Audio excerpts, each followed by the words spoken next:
sobre as línguas estranhas. Então ele bota aqui, Labaralachúria. Muito bem. Esse tema das línguas estranhas, bem, que os protestantes têm, né, e alguns grupos carismáticos também, eu sempre tive muita dúvida sobre isso. Eu nunca consegui entender muito bem o que significava essa coisa toda. E eu achava assim que era uma coisa meio exagerada, meio afetada. Eu nunca consegui entender bem, até que eu conheci o padre José Eduardo, e aí uma vez conversando com ele me explicou assim de um jeito como os padres Eduardo sempre faz, né? De um jeito bem simples, ele matou essa dúvida para sempre, assim. Eu nunca mais tive essa dúvida.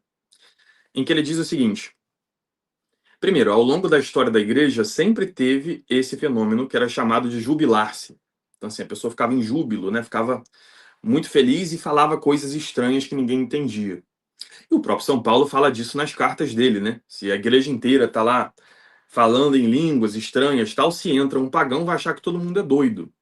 Ou seja, é um fenômeno que existe desde a era apostólica até hoje.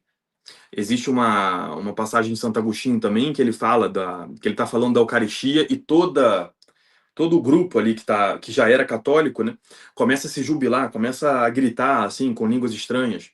E aqueles que eram catecúmenos estavam para se converter, quando eles veem isso, eles ficam na dúvida, falam: "O que é isso? O que está acontecendo?" E aí Santo Agostinho fala: "Vocês querem também entender o que é esse pão dos anjos que nós comemos?" Porque nessa época os catecúmenos não participavam da missa, né? Só da liturgia da palavra.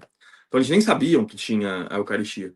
Aí ele fala: "Passa com a gente pelo Mar Vermelho, entra conosco na Terra Santa." Então, pelas águas do batismo. E aí vocês vão ver o que é esse maná que nós recebemos. Tá? Então, assim, existe isso aí há muito tempo. Mas como saber assim, se é uma coisa real ou não? Então, a explicação do Padre Eduardo assim, matou minha dúvida. Ele disse assim: às vezes você recebe uma inspiração do Espírito Santo muito forte que você fica assim sem saber como reagir. Sabe? Você sente aqui aquela presença do Espírito Santo que você não tem como, você não sabe o que falar. Tem gente que, sei lá, ia dar um gemido, sabe? Ai, não sei, não sabe nem o que dizer, sabe? A pessoa que chora, tal. Quando o Espírito Santo toca a alma, toca o coração e você recebe assim uma presença de Deus forte, esse é o dom de línguas. Mas o que acontece? Quando a pessoa recebe isso, algumas pessoas têm necessidade de falar.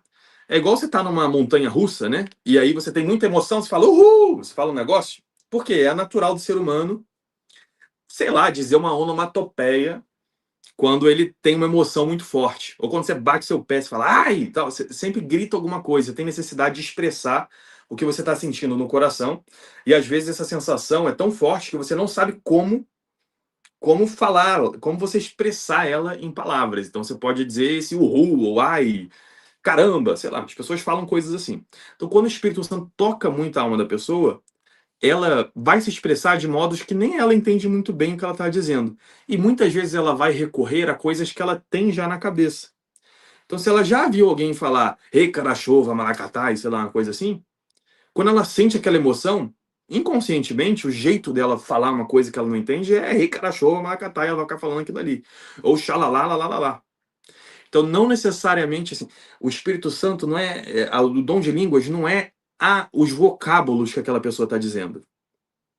O dom de línguas é essa sensação que ela teve no coração imensa da presença de Deus. E ela se expressou desse jeito. Tem outras pessoas que têm o dom de lágrimas, né? Então ela sente isso aqui, pela natureza dela, pelo temperamento dela, ela não fala nada, mas ela chora muito. Então tem formas de expressar essa presença de Deus que reza dentro de nós com gemidos inefáveis. Esse é o verdadeiro, esse é o verdadeiro dom de línguas, né? Não é o barulho que a pessoa faz especificamente. Não sei se eu me expressei claramente aqui. O Bruno. Então não é um dom. O dom é o que essa pessoa sente, né, na oração. Então não é especificamente o que ela fala. Tudo bem, às vezes a pessoa pode receber realmente. O Padre Eduardo mesmo contou nessa conversa de um caso de uma mulher que estava falando assim, dentro da igreja, estava falando igual a gente sempre ouviu aí os carismáticos falando, né? Ei, lá, lá, catá, lá, aquela coisa toda. E aí entrou uma mulher na igreja que só falava alemão e ela perguntou: quem está falando alemão aqui dentro? e ela entendeu o que a mulher estava falando, e estava falando alguma coisa sobre a irmã dela, tal. Uma coisa que nem a mulher que estava rezando em línguas lá tinha consciência de que ela estava falando. Então existe também um dom de línguas em que ele realmente tem um significado ali por trás, né? Que tem alguma coisa ali, um significado para alguém. Mas em geral precisa de outra pessoa para interpretar alguma coisa acontecer. Mas o que a gente vê hoje na igreja, assim, em abundância, é esse dom de línguas nesse sentido que eu disse, que é o quê? É uma emoção muito grande da pessoa e ela se expressa como uma onomatopeia. O dom de línguas não é a onomatopeia que ela fala, mas é essa sensação que ela teve. Vamos lá. Eu pensei que fosse outros idiomas, agora fiquei confuso. Então, às vezes pode ser que sejam outros idiomas mesmo, mas assim, não é o vocábulo um por um ali que é outro idioma. Porque se você pega, é só você pegar e fazer uma análise do que a pessoa está falando. São várias sílabas repetidas. Aquilo ali não pode ser uma língua. Não pode ser uma língua no sentido de vocábulo, sabe? Que isso aqui é uma palavra, isso aqui é uma preposição. Não. Não tem como se comunicar com várias repetições assim, né? Não é um código Morse, né? Vamos dizer assim.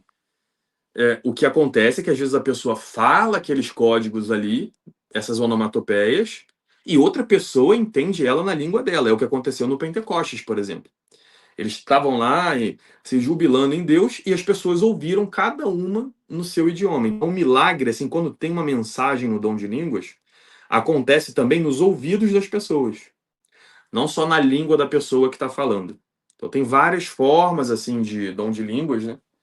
Mas eu gostei muito dessa explicação do Padre Zé Eduardo de que é uma... o dom de línguas é esse dom interior da presença do Espírito Santo. A onomatopeia em si já é... cada um vai falar aquela que vem na cabeça, né? Teve aqui o Fute Andrade disse assim, ó, tem pessoas que fingem, sim. E eu vi uma live de um outro padre também carismático que ele explicou isso bem, Bem, agora eu não vou lembrar exatamente que padre é esse, mas eu vi uma vez no carro, não lembro o nome agora, só estava estudando sobre esse tema do dom de línguas e ouvindo vários carismáticos falando sobre esse tema, que era um tema que sempre me entregava muito, né? Eu que venho do Opus Dei, né, em que, nossa, até o cuidado até para falar bem em português, quem dirá fazer uma oração em línguas, né? É uma coisa completamente avessa à espiritualidade do Opus Dei. Então, para mim era uma coisa bem estranha. Então, eu estava estudando esse tema. E aí ele explicou uma coisa legal também, que o dom de línguas é uma coisa que tem que vir espontaneamente dentro da pessoa. E a gente viu que isso estava acontecendo entre os protestantes. Se é verdade ou não, aí já vamos deixar assim, vamos deixar em aberto, né? E o que que acontece? A gente tem uma necessidade de deixar a nossa liturgia bem controlada, porque é um momento muito sagrado. E os católicos, na hora de imitar isso que veio vamos ser sinceros aqui, isso aí começou com os protestantes, né? Se eu tiver errado, alguém me fala aqui que eu não conheço a história do movimento carismático. Mas, assim, a minha impressão é de que é uma imitação do que os protestantes fazem. Só que como é uma coisa que sempre existiu na história da igreja, tudo bem, então a gente está resgatando uma coisa que sempre teve. Mas quando os protestantes fazem, eles fazem a qualquer momento, porque tudo é uma bagunça lá. Agora, quando é na igreja, a gente tem a nossa liturgia e os sacerdotes tentaram introduzir o dom de línguas dentro da celebração da missa. Só que se você fala assim, vamos lá, agora vem Espírito Santo, vamos todo mundo falar. O dom do Espírito Santo, o dom de línguas, não é uma coisa que você consegue assim controlar. É agora, na hora da homilia, no final da homilia até o credo. Então fica uma coisa que realmente é um pouco forçada às vezes, né? Às vezes. Pode acontecer também de ser assim. Mas você tentar controlar o dom de línguas é uma coisa difícil. Então o mais natural no dom de línguas seria o quê? Uma pessoa quietinha, no banco dela lá, na hora da consagração, por exemplo, o padre está fazendo, e ela sente a presença do Espírito Santo. O normal seria ela quietinha ali, fazer ela, como São Paulo diz, ela quietinha com ela, falar alguma coisa ali. Sabe, a gente só ia ouvir um balbucio, a gente nem sabia nem se ela está falando em línguas ou não, se ela está só falando alguma ejaculatória. Então esse seria o normal. Só que como tentamos controlar e fazer de uma forma espetacular, aí acaba acontecendo mesmo, de que tem gente ali que, opa, é hora do dom de línguas, e começa a falar. Isso acontece mesmo, você tem razão.